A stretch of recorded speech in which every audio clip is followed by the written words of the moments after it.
Alrighty then. Am I audible and visible? Good.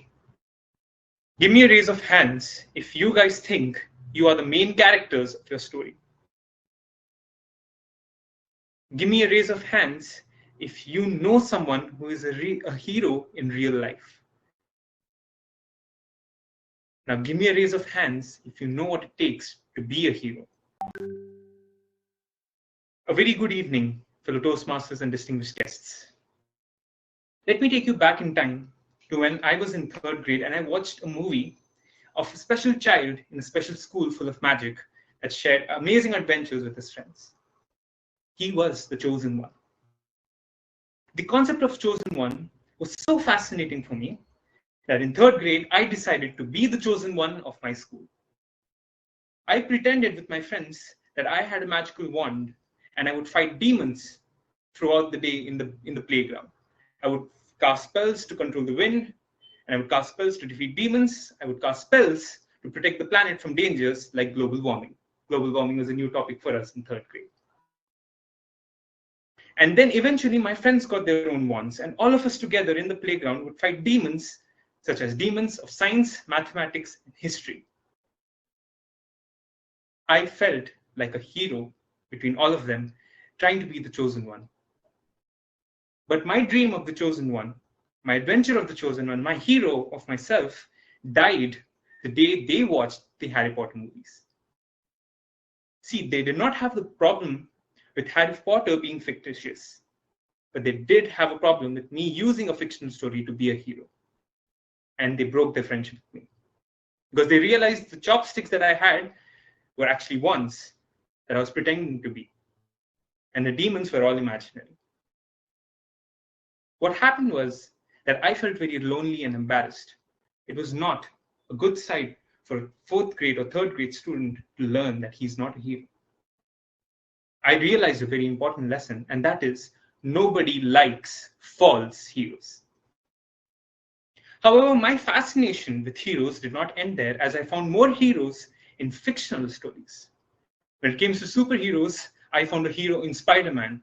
He had amazing strength, and he fought amazing battles with supervillains. I found that heroic. I found a hero in Sherlock Holmes who would use his wit to outsmart criminals and catch them like Moriarty. And I found a hero in Katniss Everdeen in the Hunger Games, as she would fight with everyone in the Hunger Games to survive. I found a hero in all of them. I grew up with these heroes, idealizing them.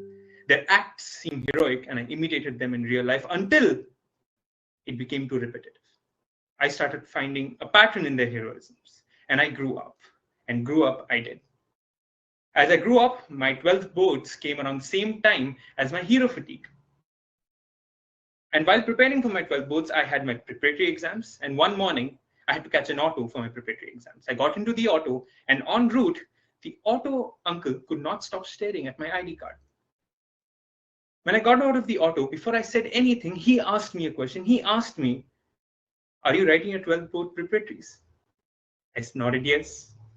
And suddenly I saw a prideful smile on his face as he replied, "My daughter is also preparing for her preparatories." Now, it is interesting to note here that there are no superpowers, there are no supervillains, there's no amazing battle, but I found this smile heroic. And this was very, very interesting for me. In fact, this curiosity carried on as I went to the gate of the college, and I asked the security lady what she does for a living and why she does what she does for a living. She told me that she wakes up every morning, gets herself ready, gets her children ready so that they can go to school and study. And she also told me she was the sole bread earner of her family. But one thing that she told me, I noticed this warm smile. She told me that she wants her child to study in the same college in which she works as a security guard. Again, there are no theatrics here. It was just a warm smile that led me to this conclusion, that maybe heroism is not something that I thought it would be. This started a chain reaction. Every opportunity I would get to strike up a conversation with a common person, I would do it. And in their triumphs, in their failures, and in their, their experience in life, I found heroism in plain sight. Suddenly, it wasn't the superhero theatrics or the extraordinary theatrics of a person that I found heroic, but rather it was the common life and the common struggles. I was at a high. I thought that it was only the real stories that are heroic. All of these fictional stories are not heroism to me. But then I had a stark realization. I'd realized that Spider-Man's heroics were not in his battles, but also in how he balanced his life. He would adhere to his Aunt May and fulfill his responsibilities there.